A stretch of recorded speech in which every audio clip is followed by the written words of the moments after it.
তৌহিদ আফ্রিদি উনি একজন জনপ্রিয় ব্যক্তিত্ব, যার সারা বাংলাদেশে লক্ষ লক্ষ তার দর্শক আছে এবং উনি বিশিষ্ট ইউটিউবার এবং জনপ্রিয় ব্যক্তিত্ব।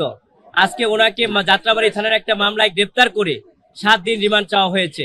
আমরা বিজ্ঞ আদালতের রিমান্ড বাতিল সহ আমরা জামিন চেয়েছি। আমরা বিজ্ঞ আদালতে বলেছি যে তৌহিদ আফ্রিদি একজন মিডিয়া ব্যক্তিত্ব এবং শারীরিকভাবে সে অসুস্থ, সে লিভার এবং ক্যান্সারে আক্রান্ত হয়েছে। মহামান্য হাইকোর্ট ডিভিশনের আপডেট ডিভিশনে সুস্পষ্ট আছে, যদি কোনো ব্যক্তি অসুস্থ হয়, মহিলা হয়, প্রতিবন্ধী হয় এবং তাহলে তার রিমান্ড দেওয়া যাবে না। এবং তার যে অসুস্থতার সমস্ত কাগজপত্র আমরা ফিরিস্তাকে বিজ্ঞ আদালতে দিয়েছি, কিন্তু বিজ্ঞ আদালত অত্যন্ত ধৈর্য সহকারে, মনোযোগ সহকারে সেগুলো দেখেছেন।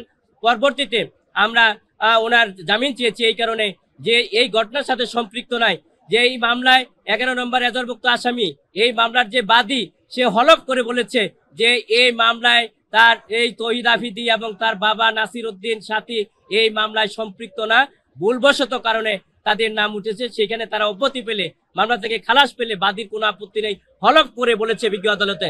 সুতরাং এই হলফ করার বাদী এটা পারে কিনা, মামলা দেওয়ার পরে বাদীর এই আদালতে নিয়ম অনুযায়ী পারে কিনা, দেখেন বাদী যেহেতু মামলা, সে হলফ করে হলফ যে কোনো মুহূর্তে করতে পারে এবং বিজ্ঞ আদালতে সেটা দিতে পারে, তার আইনগত ক্ষমতা আছে এবং সেই জন্যই সে হলফ করে বিজ্ঞ আদালতে স্টেটমেন্ট দিয়েছেন যে আজকে যে মাই টিভির চেয়ারম্যান নাসির উদ্দিন সাথী এবং তার ছেলে তৌহিদ আফ্রিদি এই ঘটনার সাথে সম্পৃক্ত না, কোনো না কোনো কারণে ভুলবশত এই মামলায় তারা সম্পৃক্ত হয়েছেন। তার পরবর্তীতে এই মামলা টিকতেই পারে না, কিন্তু আমরা বিজ্ঞ আদালতে সেই সাবমিশনগুলো বলেছি।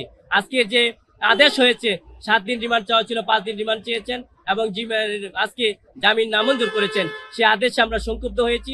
আমরা মনে করেছি সেখানে আইনের শাসন প্রতিষ্ঠিত হয় নাই। এই যে অভিযোগটা, এটা ভিত্তিহীন। বাদী নিজে সশরীরে হলফনামা করেছেন এবং বাদী নিজেই করে উপস্থিত ছিলেন এবং বিজ্ঞ আদালতের মাধ্যমে ম্যাজিস্ট্রেটের সামনে উনি সেই সাক্ষাৎকারগুলো দিয়েছেন।